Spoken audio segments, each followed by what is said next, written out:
Assalamualaikum warahmatullahi wabarakatuh. Alhamdulillah wassalatu wassalamu ala Rasulillah. Segala puji bagi Allah Jalla Jalaluh. Salawat dan salam semoga senantiasa tercurahkan untuk baginda Nabi kita Muhammad alaihi salatu wassalam. Amma ba'd, kaum muslimin yang semoga dirahmati oleh Allah Jalla Jalaluh. Ahibati fillah, kita masih berbincang tentang dunia yang membuat kebanyakan manusia terpesona sehingga lupa dengan kewajiban-kewajiban. Banyak menghabiskan waktu untuk mencari dunia, sehingga tidak punya waktu untuk keluarga dan agama. Siang, petang, malam dan pagi, yang menjadi pikiran dia adalah dunia. Subhanallah. Allah sudah menciptakan kepada kita dunia. Dan itu ujian buat hamba. Bagaimana dia memerangi nafsunya, bagaimana dia mengontrol keinginannya, lebih fokus kepada kebutuhan, bukan kemauan, agar supaya dia selamat. Kita akan melihat bagaimana kehidupan Rasulullah SAW. Ingat, beliau manusia terindah yang pernah menginjakkan kakinya di muka bumi ini. Beliau manusia yang termulia, yang paling dicintai Allah Jalla Jalaluh dari semua makhluk yang ada.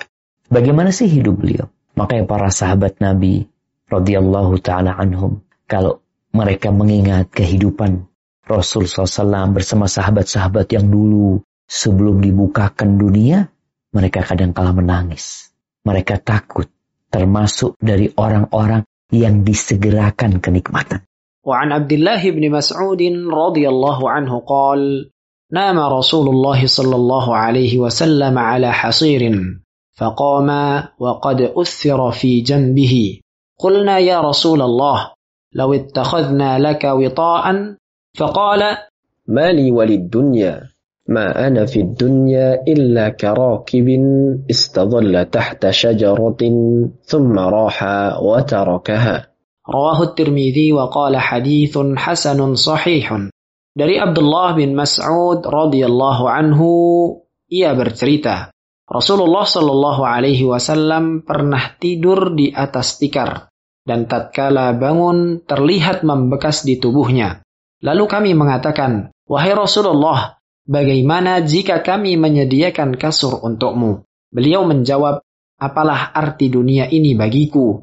Di dunia ini aku hanya laksana orang yang melakukan perjalanan yang berteduh di bawah sebatang pohon, lalu pergi dan meninggalkannya. Hadis riwayat At-Tirmidzi, dan dia mengatakan hadis ini hasan sahih. Kita lihat bagaimana kehidupan Rasulullah Sallallahu Alaihi Wasallam. Bagaimana tempat tidur beliau. Bagaimana rumah beliau sih. Sekali-kali jamaah, coba tidur di atas tikar. Cobalah. Rasul Sallallahu Alaihi Wasallam mengatakan al-badadatu minal iman. Hidup sederhana, ya, itu termasuk dari keimanan. Artinya kita perlu sekali-kali pakai baju yang biasa. Mungkin kita orang kaya. Kita punya banyak nikmat yang Allah berikan kepada kita. Kita punya mobil. Mungkin jangan ditanya berapa mobil kita. Tapi sekali-kali antum naik kendaraan umum. Naik bus. Naik kereta yang ekonomi. Naik apa? Naik becak. Untuk apa? Untuk mengontrol keinginan-keinginan kita. Kita itu inginnya yang di atas kita. Kita ingin lebih lagi. Kita ingin lebih. Maka kita dianjurkan sekali-kali jalan gak pakai sandal. Kita lihat Rasulullah SAW. Tidur di atas tikar. Sampai membekas di tubuhnya.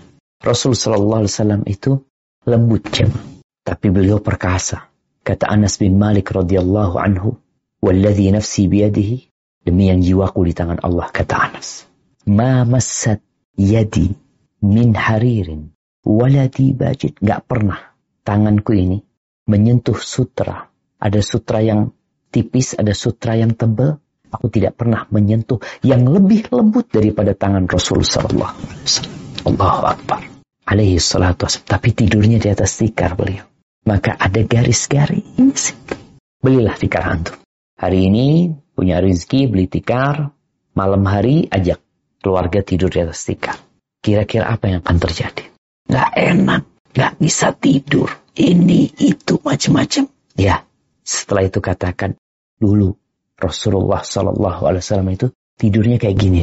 Di atas anyaman tikar. Tikar yang dari daun kurma ya, yang dianyam seperti itu. Kalau sekarang mungkin di Indonesia ini ada anyaman dari daun apa? Pandan, dari daun pandan. Kurang lebih seperti itu. Ketika Abdullah bin Mas'ud, ada cerita lainnya, Umar bin Khattab radhiyallahu anhu. Artinya ini bukan kejadian sekali. Rasulullah SAW biasa tidur di atas tikar. Maka mereka berinisiatif, gimana ya Rasulullah, kalau kita carikan kasur buat engkau. Alas yang lebih nyaman. Bukan mau dibelikan ranjang yang mewah. Bukan mau dibelikan kasur yang tebal. Bukan. Hanya kasur biasa aja. Apa kata Nabi SAW? Memberikan pendidikan kepada kita. Pencerahan kepada umat manusia. Bahwa kita nggak lama di sini. Jangan sibuk mikirin kasur tempat engkau tidur. Lupa memikirkan tempat istirahat kita yang sebenarnya. Maka Rasul SAW mengatakan, Mali walid dunya. Apa urusanku sama dunia ini? Apa? Ma'ana fid dunya. Aku ini di dunia nggak lama. Hanya seperti rakib. Seorang pengendara. Seorang musafir yang dalam perjalanan. Yang kemudian dia itu singgah di bawah pohon. Sebentar istirahat. Kemudian pergi meninggalkan. Kita lihat orang-orang yang di bandara. Ketika dia nunggu cukup lama ya. Ya nggak lama juga sebenarnya. Mungkin anggap transit 12 jam. Dia kan kecapean. Di mana dia tidur? Wallah, Anda melihat ada yang tidur di lantai. Ada yang tidur di kursi. Nggak ada kasurnya kursinya itu. Besi kursi. Ada yang tidur berbantalkan tas. Kira-kira kalau kita katakan kepada mereka, Pak, Bapak nggak beli kasur, Pak? Ya, gimana sih kok beli kasur? Bentar lagi Anda berangkat. Pernahkah kita berpikir bahwa kita di dunia sama dengan orang yang ada di bandara yang sedang menanti dipanggil last call Fulan bin Fulan, diharap segera naik ke pesawat. Kita itu sedang nunggu itu, jemaah. Ya Allah ya, ini Nabi SAW benar-benar memberikan satu pelajaran bahwa kita nggak lama, maka jangan terlalu memikirkan hidup di tempat yang sebentar. Lupa hidup di tempat yang lama kita nanti di sana. Yang itu memerlukan bekal dari kita. Subhanallah jemaah. Coba belajar dari diri kita, nggak usah dari orang lain. Ketika kita berada di bandara, bagaimana kita siap tidur di atas kursi? Jemaah umroh biasanya ya.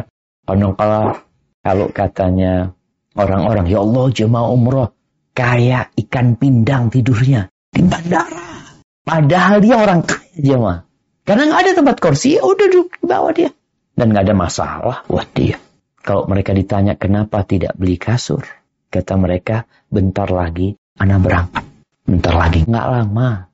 Jamaah rahimakumullah, itu yang bisa kita kaji. Semoga ilmu yang kita kaji hari ini berguna buat kita dan bisa kita amalkan dalam kehidupan kita. Dan semoga Allah menerima amalan kita. Sampai berjumpa kembali. Barakallahu fiik. Wassalamualaikum warahmatullahi wabarakatuh.